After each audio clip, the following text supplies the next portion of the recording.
Olá pessoal, tudo bem? Sou o Robson. Hoje eu tô no lugar da Nath aqui. Não sei se vocês lembram dos episódios anteriores. A Nath é a nossa host, mas ela tá num evento super bacana. E hoje eu tô sozinho aqui na bancada. E a gente vai falar, né? A gente tem falado sempre de IA, e a IA tá no nosso dia a dia, tá nas redes sociais, tá nos filmes, tá em um monte de lugar. Só que tem algumas preocupações que a gente tem que ter nesse universo, né? Como toda inovação, ela resolve vários problemas, mas também outros problemas aparecem. E hoje a gente vai falar um pouquinho dessa questão de segurança, né? De cyberataques, enfim.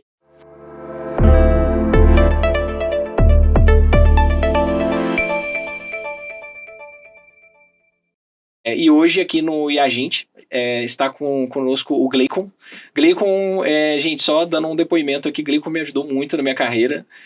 Foi meu mentor aí durante alguns anos, e nos momentos mais difíceis ali, às vezes eu ligo para ele, pô, Gleicon, e aí, o que eu faço?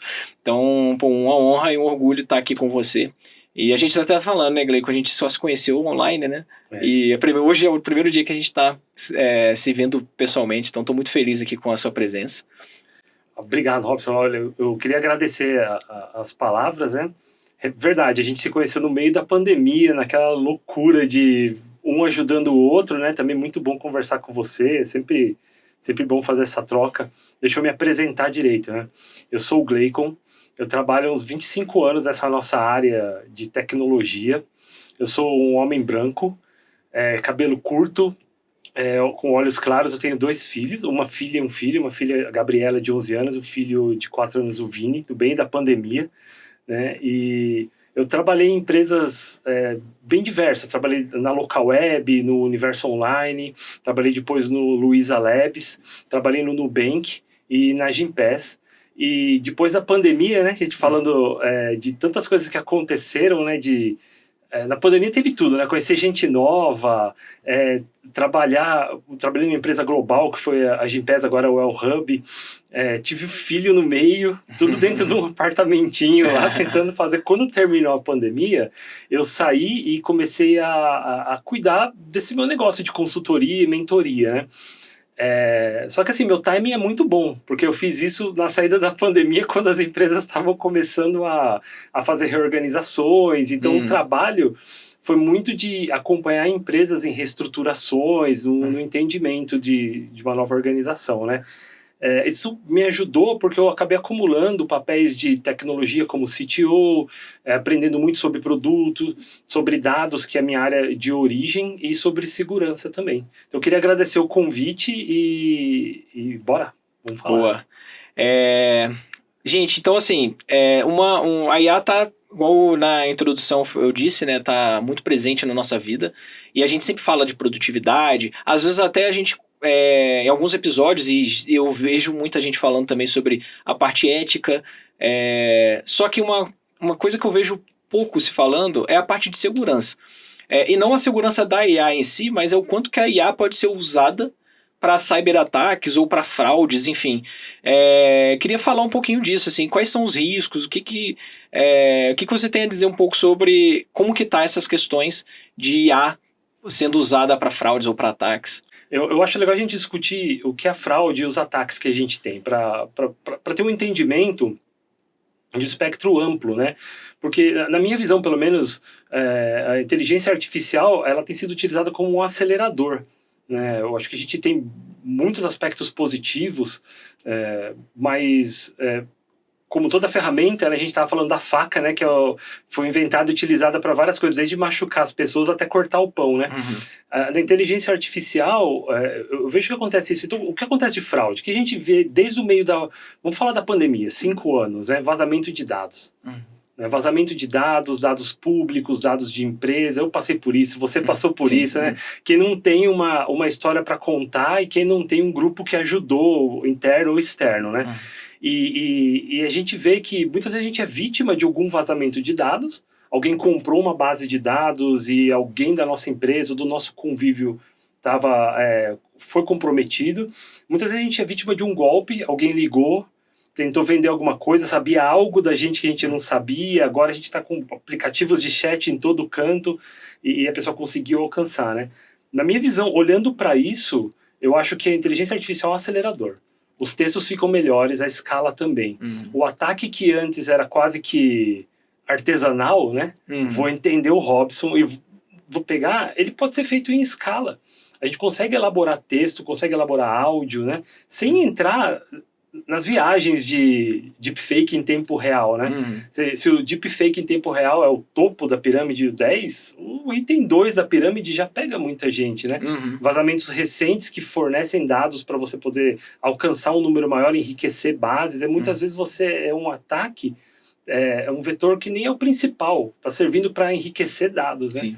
Então eu acho legal a gente pensar por esse modo, porque nos vários níveis, se a gente está falando do humano recebendo um ataque, ele é muito dependente dos seus dados pessoais, né? Se a gente está falando de empresas recebendo ataque, também que dado que está exposto e que a infraestrutura está exposta, né? Robôs que ficam procurando, escaneando as redes e tudo mais. Então, acho que tem sim potencial, como toda tecnologia, de acelerador. Se ao mesmo tempo acelerou para a gente o entendimento de voz de usuário, o entendimento de grandes volumes de texto, de informação, com certeza acelera para poder viabilizar ataques. Às vezes as pessoas pensam numa coisa muito elaborada, né? E não, porque vai ter uma IA. Às vezes você vai até pro lado do uma IA que gera consciência. E às vezes uma IA muito mais básica já faz um estrago muito grande, né? Essa coisa de ganhar escala que você trouxe, só pra gente entender um pouco melhor, seria, por exemplo, tem vazamentos de dados, tem muitos dados disponíveis na Deep Web, chamar assim, às vezes uma seleção de quais pessoas seriam mais vulneráveis. Antes tinha que ser um ser humano olhando um monte de dados e tentando várias vezes para várias pessoas. Hoje uma IA ela pode acelerar a encontrar qual pessoa está mais suscetível ou qual pessoa se enquadra nesse exato caso de golpe aqui que eu posso aplicar. Seria mais ou menos nessa linha? É um dos usos mesmo, né? Assim, você... É até difícil falar isso. O nosso paralelo é que dentro de casa, dentro da nossa empresa, a gente junta várias origens de dados para ver o que está acontecendo com o negócio. O que vai acontecer daqui a 3 meses, como eu me planejo, né? É igual predição de venda, né? Você usa dados para ver qual cliente tem mais chance de fechar. Exato. Ele pode usar para quem tem mais chance de cair no golpe, né? Exato, é um funil. Então, assim, vendas tem funil, contratação tem funil. Por que golpe não teria um funil? Então, você tem atores que estão capturando o primeiro nível de dados, tem atores que são mais elaborados, estão fazendo a seleção, né? E tem atores que identificam novos vetores. Algum tempo atrás, eu trabalhei numa instituição financeira e a gente, naturalmente, tinha toda instituição tem um orçamento para fraude no ano, né?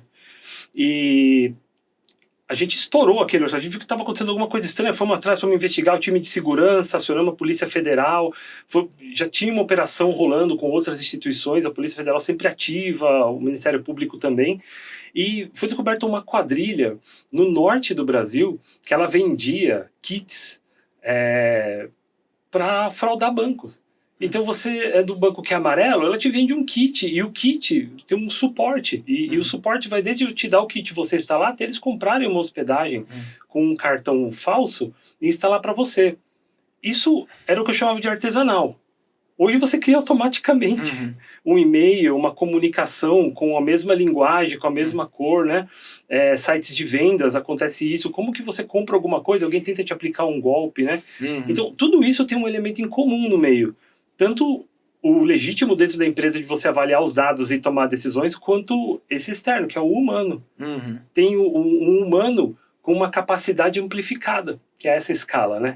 Eu vou ler mais dados, eu vou definir mais perfis, eu vou capturar mais vetores, né? Então, eu considero que a escala que dá é essa, né? Uma escala parecida com o que nuvem deu pra gente, né? Sim. 6, 8 semanas para colocar uma máquina, uma coisa em produção, agora é o cartão de crédito. Passou, sobe a máquina. E aí, tudo bem, às vezes a gente tá fazendo coisas legais, a gente faz coisas que não dão muito certo, mas a gente tá fazendo.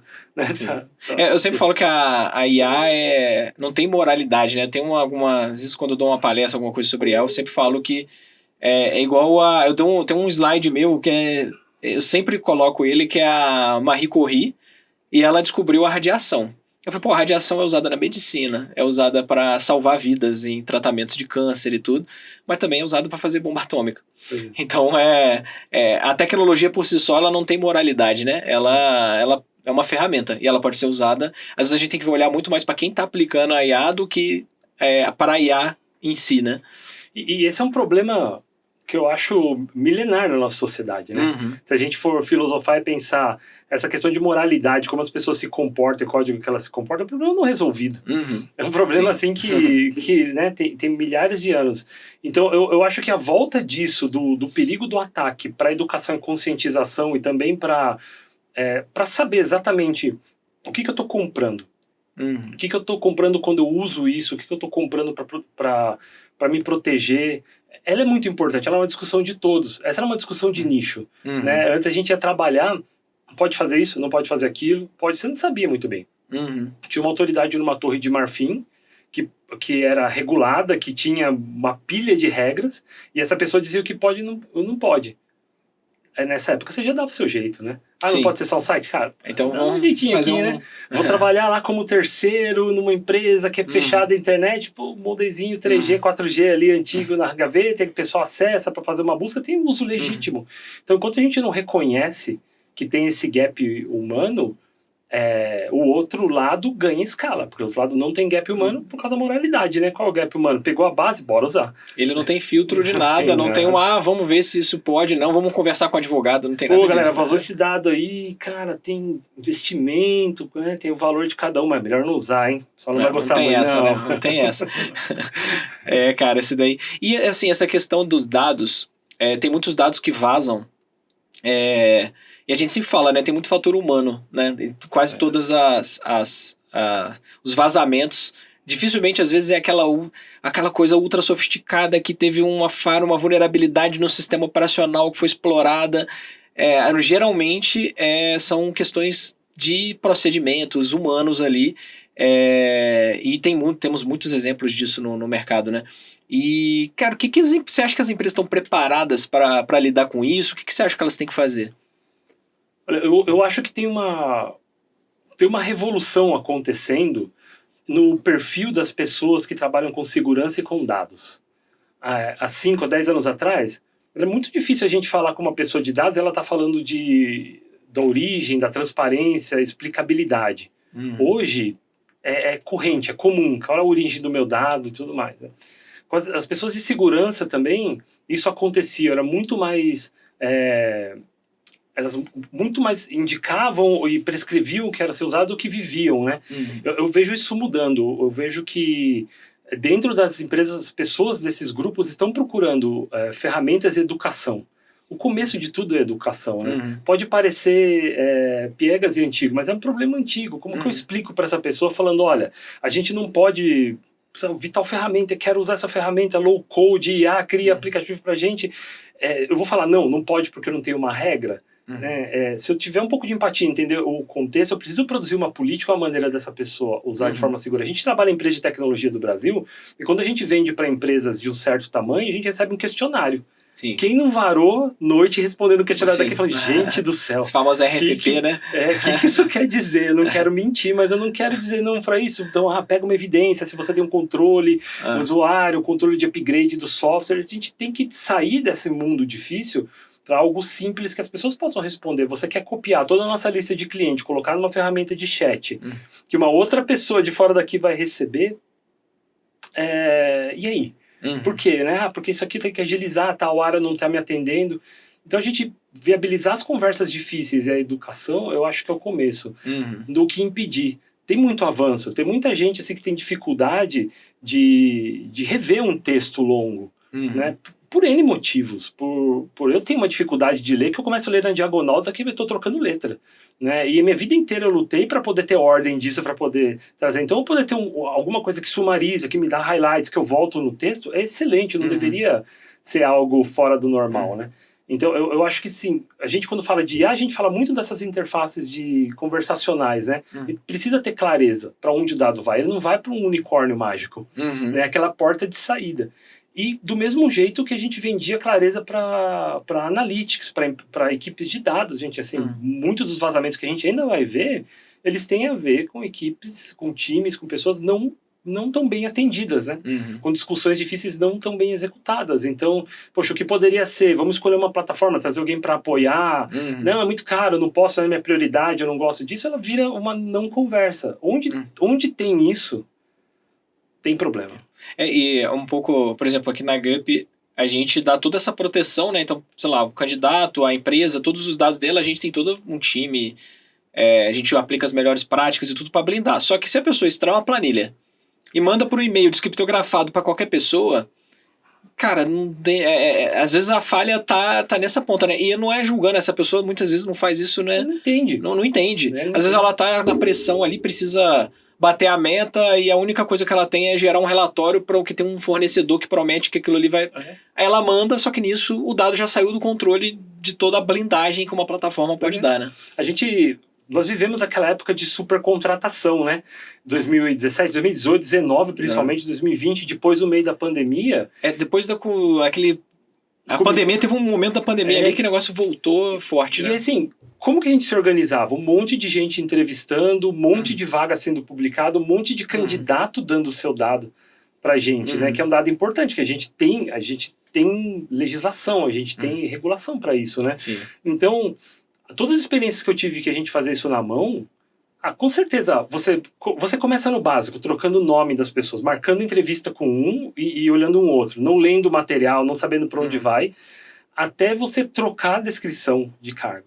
Até fazer essa extração mesmo, para você poder fazer aquelas coisas, né? Muita gente está trabalhando com SLA para poder contratação, quanto tempo fecha uma vaga, e tudo isso é dado que é importante. Se a concorrência começa a olhar e ver que você está fazendo um movimento, sua empresa identificou uma oportunidade, um filão, começa a investir nisso antes, fala, vou montar time, vou montar estratégia, vou trazer gente do mercado, e isso vaza, e a pessoa consegue ler falando, olha, olhando esse perfil, esses caras vão entrar em fintech, bora. Né? É estratégico, é importante trazer, isso eu ouvi de uma pessoa que me ajudou muito, de um mentor, que ele era o CISO de um dos investidores da Gympass, né? O CISO global, cara, 40 anos de experiência, ele falou, Gleico, times antigos que só lidavam com segurança de infraestrutura, eles têm um lugar muito definido, mas não é o lugar, a totalidade do mundo. Contrata gente que faz software e gosta de segurança. E mais importante, contrata a plataforma. Então você precisa de uma plataforma que vê sua postura de segurança. E se você não gastar esse dinheiro agora, eu te garanto que você vai gastar muito dinheiro depois. E assim, o dinheiro, ele nem sempre é tangível num sacão de dólares. Ele é o seu tempo, ele é o estresse, a imagem, né? A gente estava falando de RFP, cada vez mais as empresas estão cobrando que você tenha um seguro cyber. E o seguro cyber é um seguro de casa virtual para sua empresa. Se você parar de operar o negócio, se você tiver um comprometimento com ransomware, se o seu dado for vazado, se seus clientes te processarem, B2B principalmente, né? Então ele falou, busca plataformas, então, como a GUP. A GUP tem gente de segurança, tem gente de dados, tem gente de suporte, a gente vê, tem uma rotina, tem que estar no ar, tem um compromisso fiduciário, tem de tudo. Ela não é 3 planilhas rodando. Busca uma plataforma de segurança, a mesma coisa. Busca uma plataforma de autenticação. Busca uma plataforma de gerenciar os seus gastos de IT. É o mesmo caso, a gente vai fazer orçamento. 1 milhão de planilhas, né? Preenche a planilha para mim, volta para cá, volta. Os sistemas não estão tão legais para fazer isso. Mas olha só, uma dessa que passou no WhatsApp errado, já era. O desafio que eu faço para todo mundo que trabalha, especialmente com gente em campo, força de venda, pede o celular de uma dessas pessoas. Foi um colega meu CTO de uma grande empresa que falou, pede o celular de uma dessas pessoas, com licença, eu posso ver seu WhatsApp? E conta o número de grupos que eles têm por assunto. Grupos estratégicos da empresa tal, cliente tal, dia tal, ali tal. Sai um monte de informação ali. E vai, cara, rapidinho aqui, eu tô na rua, você pode mandar para mim aquela carta proposta disso? Então, a gente precisa trazer o suporte para essas pessoas e precisa trazer. Ao mesmo tempo, a gente fala usei o exemplo do WhatsApp, ferramentas de mensageria, todas elas oferecem uma plataforma segura e comercial. Um custo, um seguro, né? Então, assim, se a gente olhar os exemplos disso, que é Febraban e os bancos, os gastos são de dezenas de bilhões de reais por ano em segurança. Né? E segurança, eu acho que é uma das poucas coisas que pode acabar com uma empresa de um dia para o outro, né? Porque a pessoa, a venda tá ruim, o produto tá ruim, isso ainda demora, pode ser corrigido. Agora a segurança ela pode acabar com uma empresa de um dia para o outro, né? Os estudos de incidente dizem quantos dias, mais de 200 dias para o incidente ser detectado, né? E a gente pensa em incidente, oh meu Deus, trocaram a foto do meu site. Não é isso, é alguém dentro da sua estrutura. Mesma coisa para IA. A gente pensar um deepfake, alguém entrou com minha voz e... Não é isso, eu peguei seu dado e o acesso está aqui, eu só estou puxando, tem um chupa-cabra de dados.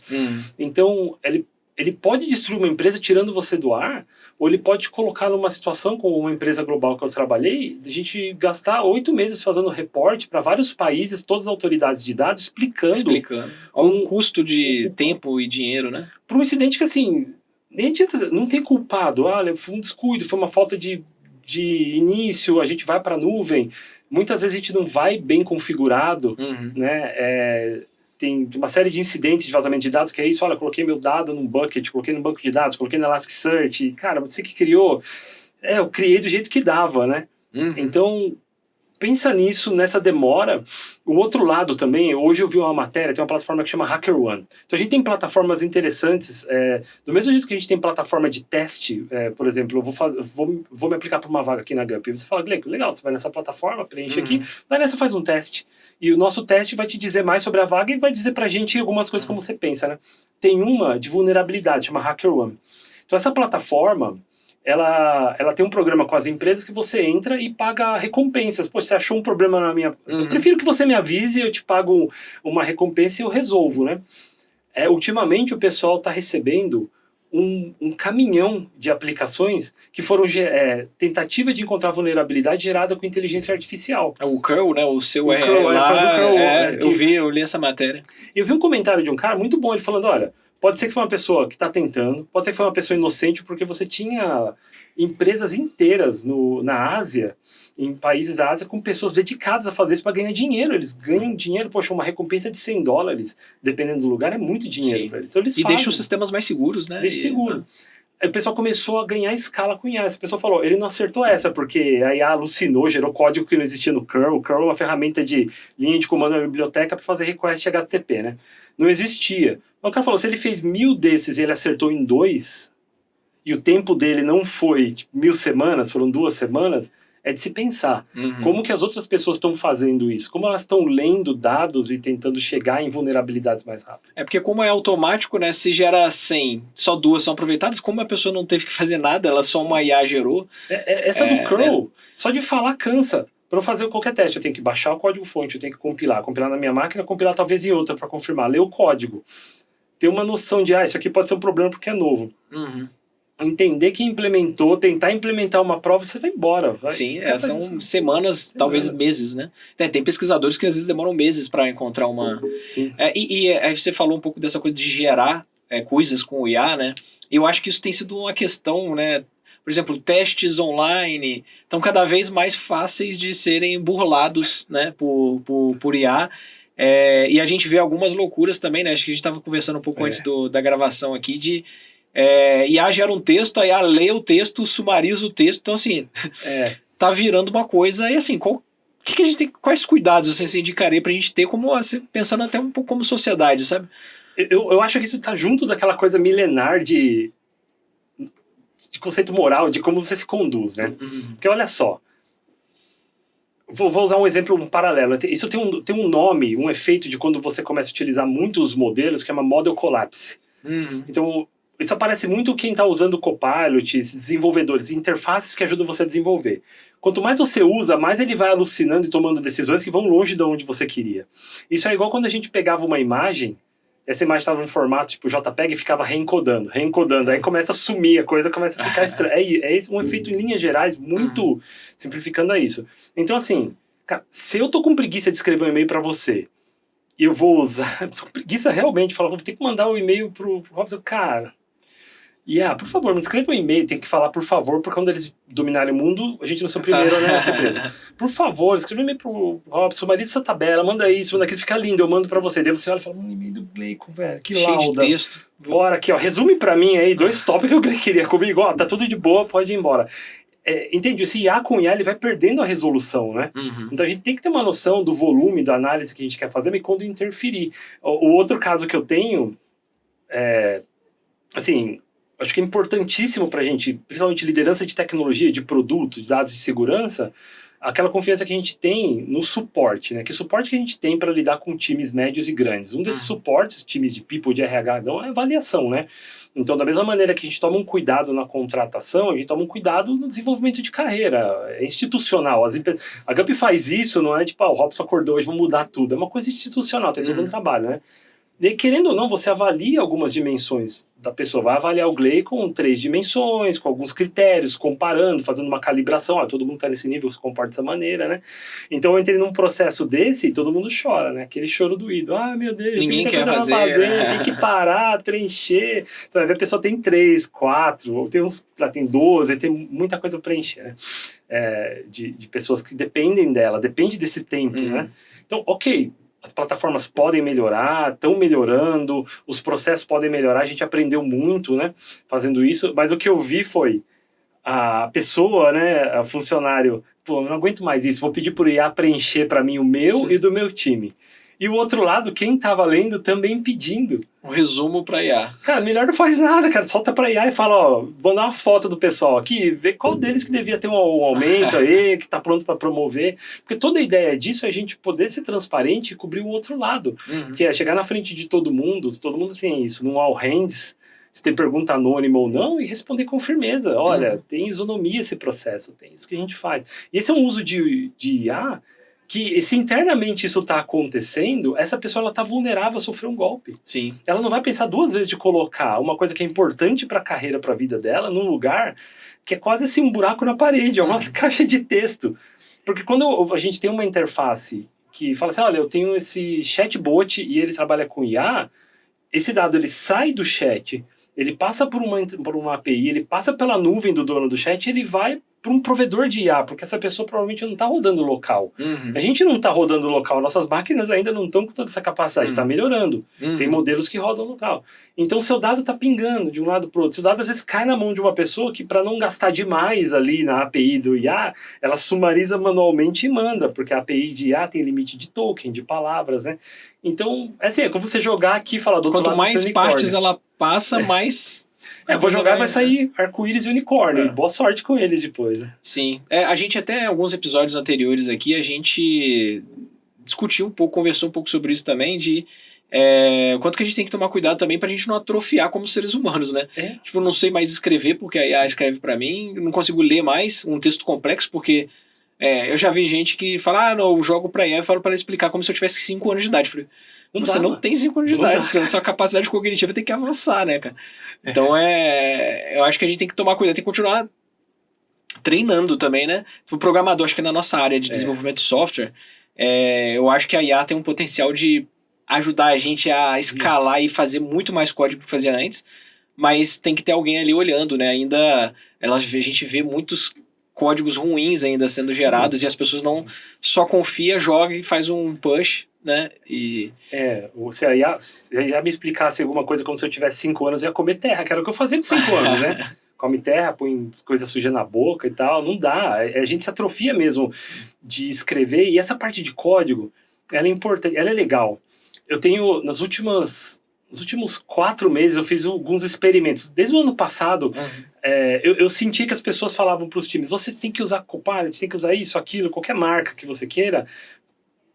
Por quê? Porque não tá bom, porque a engenharia é uma caixa preta, porque as coisas demoram para ser feitas, né? E me pareceu um diagnóstico até um pouco injusto e, aspas, de quem tava de fora, né? Eu falei, a gente precisa viver isso em alguns testes controlados. Então, montar um time para ser um auxiliar de gerar teste dentro de um código que existe. Eu montei um time para ler e escrever melhores especificações e começar a gerar código. E nesse desenvolvimento, a gente teve um aparecimento recente de uma tecnologia que chama MCP, Model Context Protocol, que é a maneira de você ter, geralmente, os clientes de IA, eles são fechados, eles não acessam a internet ou ferramentas externas. Então você implementa uma ferramenta e fala para ele, olha meu código usando essa ferramenta para ver a vulnerabilidade. Olha meu código, pega um browser usando essa ferramenta e faz o acesso web e me dá o retorno, né? Então isso começou, e com a melhora dos prompts e dos modelos, começou a dar muita velocidade. E a qualidade do código é como essa do teste de vulnerabilidade, ela não é legal. Porque o código que sai da IA depende muito de como ele é treinado. Ele é treinado nos códigos que a gente mesmo fez há vários anos atrás, colocando em repositórios abertos, né?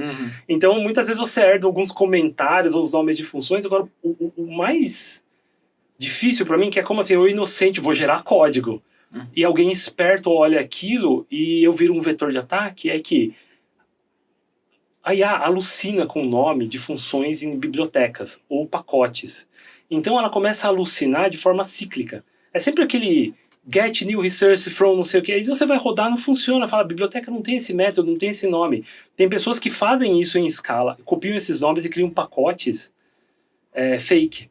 Então você entra lá no Java, como acontece, vou usar JavaScript, TypeScript, mas acontece em todas as linguagens, do mantenedor de um pacote parar de manter, algum grupo pegar aquilo e inserir um backdoor, inserir... O pessoal já, antes, não precisa mais pegar esse pacote. E IA está criando um código que assume que eu tenho Magic Authentication Library. Não existe esse pacote no repositório, eu crio um, e coloco lá meu backdoor, coloco vai rodar, e o cara vai importar sem quando o jogo nada. Gerar com a IA, vai rodar. Esse tipo de ataque chama ataque de supply chain, porque é o supply chain mesmo, vem lá do começo, que software eu estou usando para fazer o meu software. E isso é uma coisa nova, as pessoas da área de engenharia como a gente ficam surpresas, porque a gente vê um bolo de código sendo criado, né? Agora, muito, mais do que nunca, você não avalia mais o desenvolvedor pela quantidade de linha que ele comitou, né? Mas quer ver o impacto dele. É muito criado e pesquisadores de ponta na área de segurança começaram a identificar e utilizar isso. Até chegar nas pessoas de segurança que a gente convive, que estão ocupadas ainda em gerenciar os controles de acesso e de dado vazado, o gap aumenta muito rápido. Sim. Eu acho que é uma falta de conhecimento sobre o próprio funcionamento das IAs fazem as pessoas às vezes confiarem demais, né? Eu falo, gente, é uma probabilidade da próxima palavra. Muito bem feito, com, assim, obviamente eu não estou diminuindo o mérito porque são modelos realmente impressionantes, né? Eles fazem coisas impressionantes. Mas não tem raciocínio, eu nem gosto de chamar aquilo de raciocínio, porque... porque o raciocínio, a gente não compreende nem o raciocínio humano ainda, exatamente como que ele funciona. E chamar aquilo de raciocínio, que é um cálculo de probabilidade muito bem feita da próximo token, palavra, da próxima palavra. É um modelo de Monte Carlo gigante. Lembra que a gente fazia Monte Carlo? Quando no começo de Twitter, você queria imitar como alguém falava, você pega 1000 tweets desse cara, coloca num código de Monte Carlo e fica falando igual. Nossa, ele tá falando igual a você. Porque a gente é criatura de hábito. Né? O ser humano é uma criatura de hábito. A gente tem ciclos, a gente tem repetição, o dado que a gente tem é... Então esses modelos são isso, eles... Conhecer o modelo também, estudar um pouco assim, acho que a pessoa não precisa saber tecnicamente exatamente, mas saber ter essa noção de modo mais abrangente, como que ela funciona, é importante também para poder se proteger, né? É como ele é treinado, de onde vem, né? Você não precisa julgar, falando tá treinando com pirataria ou não, mas é muito importante você pensar que tem empresas que são donas de grandes propriedades na internet. Sim. O conteúdo de vídeo, o conteúdo de áudio, livros, né? E isso tudo é utilizado. Os modelos, a minha analogia é justamente o que você falou, eles estão prevendo a próxima palavra, eles são um índice de um buscador muito poderoso comprimido, local. Então, aquilo que eu faço como pergunta e que ele aparece como reasoning, ele não está pensando. E parece óbvio, mas óbvio precisa ser dito às vezes, né? Sim. Eles são aceleradores. Quando eu ia fazer uma pesquisa, eu abria 40 tabs no meu navegador tentando entender alguma coisa. Isso aqui é Stack Overflow, isso aqui o fulano está falando. Isso aqui eu vou perguntar para o Robson, eu vou ver um código antigo que eu fiz. Ele está treinado com aquilo. Ele traz isso para você. É super prático. Na geração de código, a década de 90 a gente tinha CD de gerador de aplicativo. Na década de 2000 tinha os templates. Na 2010 tinha o cookie cutter, que você começava um projeto. Toda linguagem tinha alguma coisa. Começa um projeto, inicia. É natural, só que a escala é brutal, né? Sim. Das experiências que eu fiz, eu fui programar com TypeScript, que eu não conhecia muito bem, com Flutter para fazer um aplicativo, é impressionante da primeira vista. Na segunda e na terceira é dolorido, porque você fala, e agora? A manutenção disso é complicada, né? Mas ao mesmo tempo é um acelerador, assim, aí trazendo um exemplo aqui de eu tava curioso, tava fazendo um softwarezinho para mim mesmo, de controle meu ali, que é uma coisa que eu queria fazer. E eu falei, o Rust tá legal, né, que é uma linguagem de programação recente, que tem ganhado muita popularidade recentemente. Eu nunca tinha feito nada em Rust e, cara, eu consegui fazer uma aplicação. Obviamente, né, eu não mandei ele escrever. Eu ia pedindo ajuda para ele, beleza, eu quero acessar uma API aqui, como é que eu faço? Aí ele me mostrava, eu pegava esse código, já botava num design de código que eu já tinha na minha cabeça. Então, a pessoa saber, tá? Por isso que é importante a pessoa ter um conhecimento. Ela não pode atrofiar o cérebro dela, né? Porque ela tem que ter um discernimento de ler o que a IA trouxe para ela e saber adaptar pro que ela quer, né? Então, ela pode te ajudar a ganhar muita velocidade, mas também tem que tomar muito cuidado, né? O risco de confiar cegamente é a gente esterilizar. Além de ser, no caso, o código não tem futuro, fica ruim. No caso de texto, fica aquela coisa semelhante a gente já viu isso antes. Sim. O e-mail, às vezes eu vejo, espero que esse e-mail te encontre. Cara, isso é uma coisa que os americanos usam, né? Na hora que vai escrever um e-mail, só que aí ela traduz, aí tem um monte de e-mail hoje em dia em português que a gente não usa, alguns sites de e-commerce gerando produtos e conteúdos esqueciam de tirar. Espero que você tenha gostado. Se você gostaria que eu fizesse um exemplo, um diagrama disso, só copia e cola. Não, as pessoas não estão tendo nem o trabalho de ler o que a IA gerou, né, cara? Isso é no problemático. Caso de código, eu tenho visto uma coisa legal, que eu tenho trabalhado todo modelo de IA, ele tem um tamanho de janela, que são o número de tokens. Você não consegue mandar um texto gigante, né? E uma parte dos tokens que vão é a aspas memória. Ele não guarda memória do lado dele. Ele tá transitando, né, o que você tem feito. Então, na programação, você às vezes entra num loop que ele está instalando um framework parecido com o que você já tem, reescrevendo uma parte que não queria, acabando com o banco de dados e tudo mais. Então, o que tem acontecido muito é isso que você falou. As pessoas usam um modelo para escrever a especificação do que querem fazer e um outro modelo dentro de uma interface para começar a fazer... faz o scaffolding, faz a API... Muda, lembra disso, ó, meu guideline e muitas regras. E as regras ocupam espaço nessa janela. Então, cada vez fica um espacinho menor, você tem que trabalhar pedaços pequenos. É interessante, ele te mostra uma perspectiva que você levaria 40 tabs abertas para aprender. Né? Mas você tem que ter consciência que aquela perspectiva veio de algum lugar já utilizado. Ele pode não ter sido a melhor escolha naquela época. Né? Então, eu acho que não atrofiar é esse pensamento de usar a ferramenta. Né? Você... utilizar o código, entender umas 2 camadas abaixo da abstração que você está lidando, mas saber que não vai ser mágico, não tem ganho grátis de produtividade. A produtividade, no caso, ali não é nem o mais importante que a gente está discutindo, né? A gente falou um pouco até agora, tanto da IA como uma ferramenta de ataque, a IA como uma ferramenta de gerar vulnerabilidades, né? Acho que a gente passou por isso. Você entende que a IA pode ajudar a gente a ficar mais seguro? Eu entendo que sim. Eu acho que ainda está muito na infância, né? Porque é natural, a área de ficar seguro, a gente sempre pensa na área de segurança, né? Onde eu vejo que tem tido grandes vantagens é na área de controles, na área de certificações, né? Você fazer uma ISO 27001, uma SOC 2, assim, é um mundo, E até pouco tempo atrás não era factível você ter uma plataforma SaaS para te ajudar nisso. E hoje tem. Né? E assim, em vez de você sair em várias planilhas e ter um entendimento que precisava de 2, 3 pessoas confirmarem, tá na tua mão você trazer a sua evidência dentro de um framework já fixo de controle e ele te explicar. E eu acho que o importante do entendimento do uso de IA é a explicabilidade. A explicabilidade é aquela capacidade de você entender por que ele chegou naquele resultado. Isso está dentro, teve um estudo que o nosso Senado Federal encomendou e fez para poder passar nossa legislação de IA, como toda legislação, positivo e negativo, mas esse estudo é importante. Uma das coisas mais importantes que tem no entendimento de IA é a explicabilidade. A gente saber de onde veio aquele dado, o que significa. Na área de segurança, eu acho que isso é brutal. Eu acho que chega junto de você conseguir processar terabytes de dados ao mesmo tempo para detectar padrões e falhas. Fraude, né? Porque isso já é usado no dia a dia. Já é usado no dia a dia. Você tem times inteiros, instituições, que eles pegam o log de toda a nuvem, de toda a plataforma, de todas as estações e jogam num software. O que aconteceu até pouco tempo atrás? Você tinha um time, vou fazer um filtro aqui, ó, se tiver essa string, ou esse sinal, ou esse protocolo, ou o XPTO, me manda. E agora você consegue pegar um modelo, treinar ou tunar o modelo para ele já detectar esses padrões em escala. Então, do mesmo jeito que a gente pega um dado vazado e gera um monte de ataque, você consegue pegar um dado legítimo desse e ter alertas melhores que aprendem. Antes da gente usar esses modelos conversacionais, esses modelos de language models, a gente tentava fazer isso com modelos de machine learning treinados, como a gente treina para spam. Detecção de spam era isso, né? Você pegar um monte de mensagem, treinava, seu filtro de spam tava bom. No outro dia, a galera já torcia um pouco, já perdia tudo. É a briga eterna. Sim, é uma briga eterna. É a mesma coisa. Eu acho que nesse ponto, você não vai... Em alguns negócios ainda é necessário você ter um 24/7 com gente, numa sala cheia de monitor e tudo mais, mas o tempo e a qualidade do que eles vão fazer vai ser melhor. Já está sendo melhor. né? Já está plugando com menos falso positivo, com um volume de dados coletados, que eu falo de vários teras, mas vão vários petabytes, dependendo do tamanho da instituição, com histórico. Então, esses times estão se tornando time de analytics, time de data science, né? Então, eu acho que nesse ponto a gente fica mais protegido. Tempo real, um tempo menor de acionamento. Lembra, a gente estava falando de um estudo que diz que vulnerabilidade fica até 200 dias sem ser detectada ou atendida. É um lugar também que tem colhido. Não adianta, você faz um pen test, chega para você aquele PDF, meu Deus, o que eu faço com tudo isso aqui, as evidências, né? Você monta um time, o time analisa, testa um a um, né? Então tem ferramentas que ajudam você a ler isso, já rodar os testes e indicar, né?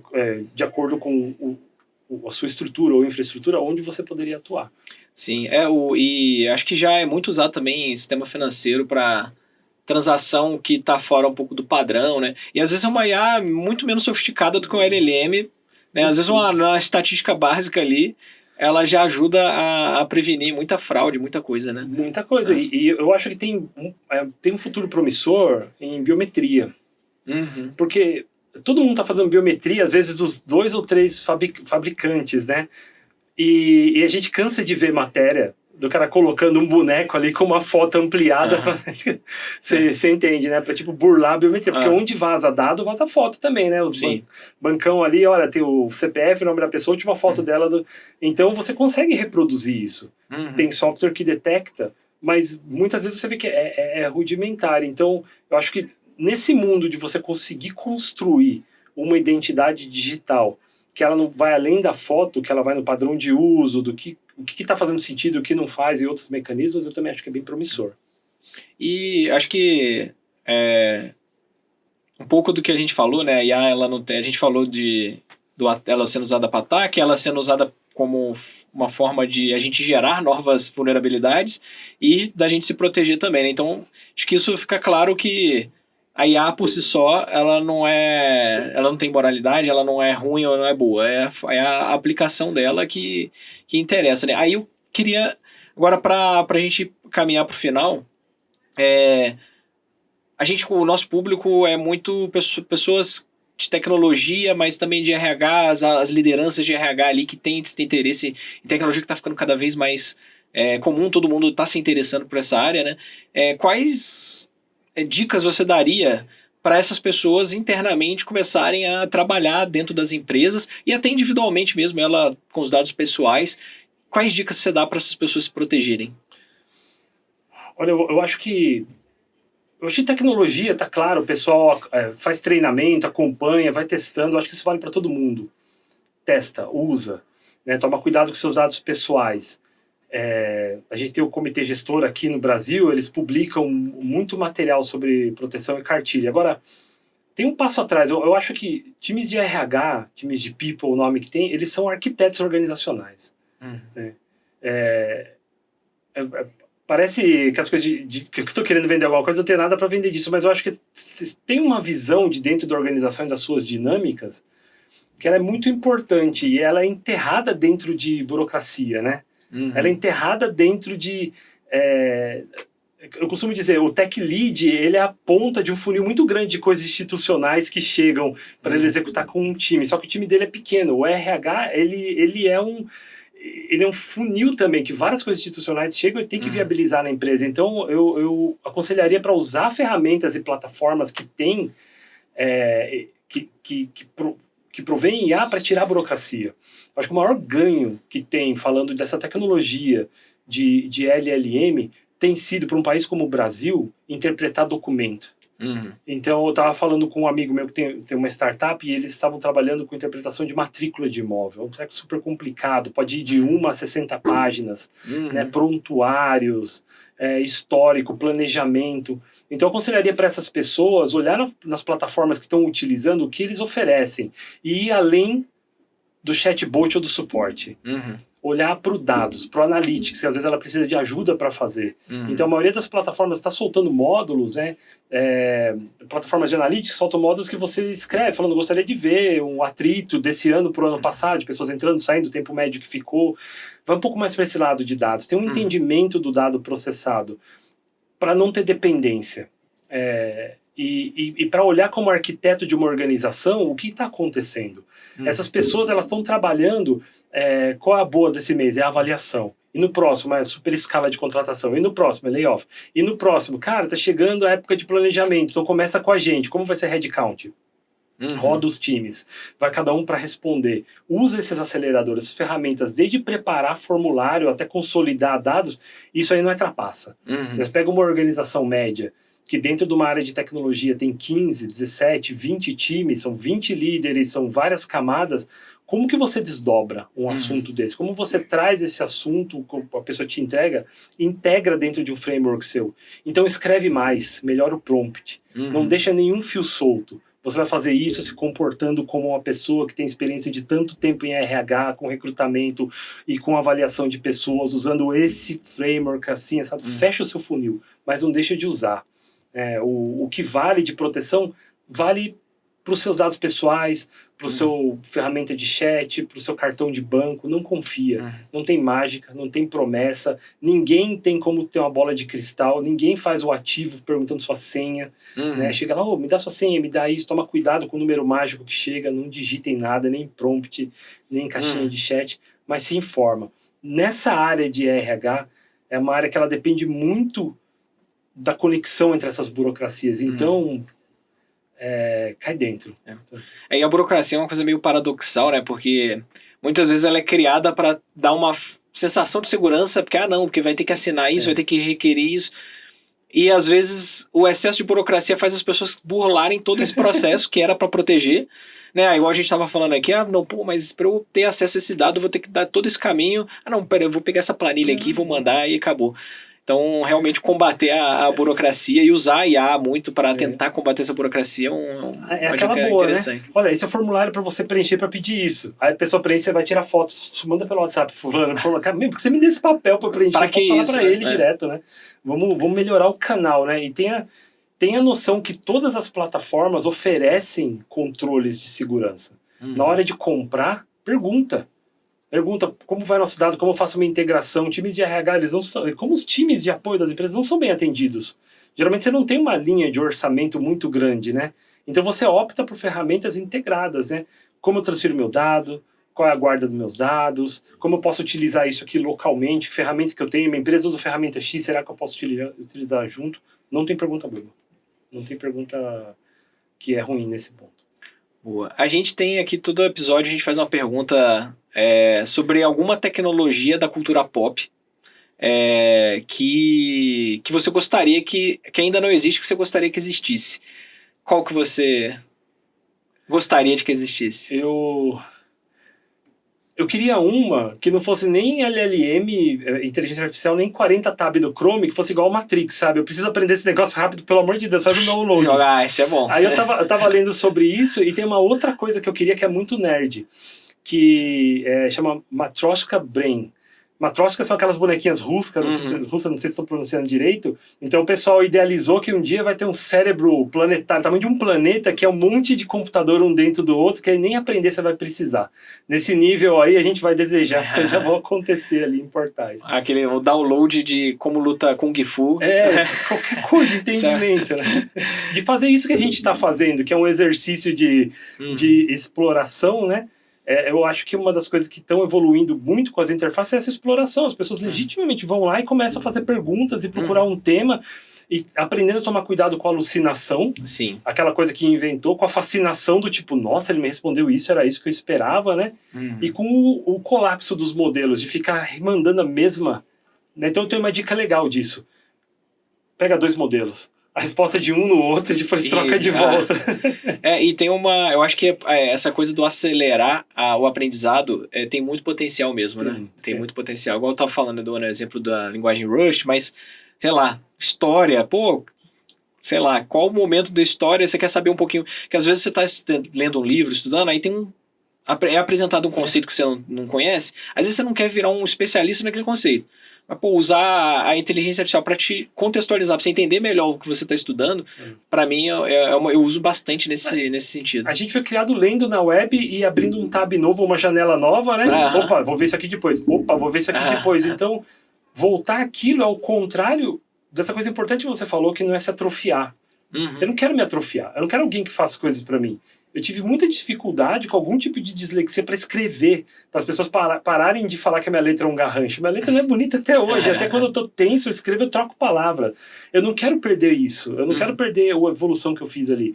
Agora, se a minha palavra pudesse ser um pouco melhor e um pouco mais baseada em dados que eu gosto de aprender e explorada, isso ia ser interessante. Mas eu também tenho medo de me deixar atrair por isso, pelo canto da sereia, e acabar entrando nesse mundo artificial, né? De coisas que são recicladas ali, né? Que não são tão naturais. Bom, pessoal, eu acho que para fechar aqui, né, o nome do nosso podcast é IA Gente. Né, a gente fez um trocadilho aí que pode ter várias interpretações. A gente queria que tivesse gente. Era um podcast falando de tecnologia, que a gente queria trazer sistemas de IA que está muito quente, mas esse trocadilho veio muito e todo mundo gostou na hora que a ideia veio, justamente por causa da palavra gente. E eu acho que a gente tem que usar a tecnologia para potencializar o que a gente tem de humano, né? Então, às vezes, para a gente não gastar tanto tempo com alguma coisa que realmente é algo que é uma burocracia, igual você trouxe, né, como exemplo, ou algo que é totalmente automatizável. Então, eu acho que a gente tem que trazer isso, mas eu acho que a gente tem que sempre ver a tecnologia para potencializar as capacidades humanas e não para substituir, né? E tem se falado muito disso, né? A gente, numa conversa que ele estava falando, né, que tem pôster IA first, né, o IA primeiro, né? Pense primeiro IA, não contrate pessoas, contrate IA, já tem várias coisas acontecendo isso. E eu não concordo com isso. Eu acho que a parte principal é humana. O que você tem a dizer sobre esse conceito que os times de marketing das empresas de IA têm trazido muito? Eu tenho um pensamento comigo que gente primeiro e tecnologia é efeito colateral, né? Então, as pessoas, empatia, convivência, comunicação boa, elas são base para a gente poder usar bem tecnologia. A tecnologia vem disso. Eu entendo um time de marketing de uma empresa ter que fazer uma peça dessa, que me lembra umas coisas dos anos 80 e 90, de grandes soluções definitivas para o problema, né? Aquelas coisas mais... Não vou usar estereótipos assim de alguns mercados, mas aquelas tipo, isso aí e já era, né? Esse é o problema. E nunca foi assim. Nunca foi. A gente sempre ouve falar, desde os computadores amando e dominando a Terra, até acabando o mundo, a gente voltando para a caverna, e a gente vive numa curva normal, né? Então acho muito importante. A gente, primeiro, tecnologia é efeito colateral. Esses anúncios que a gente tem visto recentemente, eles vão multiplicar. Eles devem ser muito difíceis para pessoas que cuidam de gente, tanto em RH, área de people, quanto líderes de equipes, né? Você recebeu um e-mail falando, pensa no IA, que seu trabalho é isso, assim, assado, vai ser substituído. Essa pessoa tem... Antes do IA, essa pessoa tinha uma noção de que a relação dela é essa, que ela pode ser substituída. Não vejo muito que a gente ganha pegando um grupo grande de pessoas dedicado a um propósito e falando isso. Eu vejo sim, educando para segurança, dando acesso, barateando, vendo o que sai dali. O outro lado desse problema não está recebendo e-mail falando que eles vão perder emprego para IA. O lado do golpe, o lado do pessoal que está pegando dado vazado e está atacando qualquer um, aposentado, normal, eu e você, e pegando dado e vazando e fazendo golpe. Eles não estão pensando isso. Não tem ninguém lá falando, excelente ideia, vamos pôr medo em todo mundo que eles vão perder para um robô. Ninguém está nem aí no mundo real. Então eu acho que sempre está aí quando a gente traz pessoas para esse nosso problema milenar de moralidade, de comportamento, de resultado, né? Então eu acho que isso é importante. Especialmente, você está ouvindo a gente, você lidera um time. Especialmente tecnologia, produto e dados e segurança, que é a minha área, que eu posso falar mais, é que a gente colabora. Eu não vejo, né? A gente conversa com outros líderes, eu não vejo... Eu lidando com um time, trabalhando numa empresa sem ter apoio das outras áreas. Não são as áreas que eu quero que se sintam atacadas ou de alguma forma se sintam retraídas de falar comigo, falando, esse cara tá olhando aí para um prompt trocar para o trabalho dela. Nem eu sei que trabalho que esse pessoal faz. E se eles conseguirem melhorar a linha de trabalho deles, o dia deles, para ter uma semana de 4 dias para trabalhar remoto e usar IA, você, por favor, Sonho, né? faça isso e colabore com os outros, publique para as pessoas aprenderem. Com certeza. Sim. Nossa, gente, bastante coisa que a gente conversou aqui, né? Eu acho que eu sempre trago em todos os episódios essa questão de não deixar a gente atrofiar. Acho que o que vai ser o diferencial é justamente a parte humana. E todos os episódios a gente fala muito de gente. Mesmo que não... o tema surge, porque eu acho que o grande diferencial é realmente isso. Então, acho que uma dica que fica no geral, assim, quase todos os episódios que a gente dá que a gente faz, é justamente isso, assim, potencializa o que você tem de mais humano, que isso a inteligência artificial, acreditem, gente, não é um raciocínio, é estatística e matemática ali por trás, não é um raciocínio. Querem que as pessoas acreditem nisso, mas não, são coisas muito elaboradas, muito legais, que vão poder potencializar, quem sabe um dia trabalhar 4 dias por semana, mas não é humano, não é um raciocínio, né? Então, Gleicon, muito obrigado. Obrigado pelo convite, muito bom estar aqui. Estou à disposição, valeu mesmo. Muito obrigado. E o Gleicon gente, vocês não têm ideia a quantidade de vezes que o Gleicon já ajudou e estou muito feliz dele estar aqui. E quero agradecer vocês também pela audiência e compartilhem esse episódio, acho que é super legal para saberem como podem se proteger, tirar alguns mitos da IA, mas também trazer que a IA também não é só coisa boa, né, que tem que ter alguns cuidados. Então, acho importante esse tema tá bem popular aí. Enfim, nos ajudem aí, compartilhem. E, gente, muito obrigado. Até a próxima.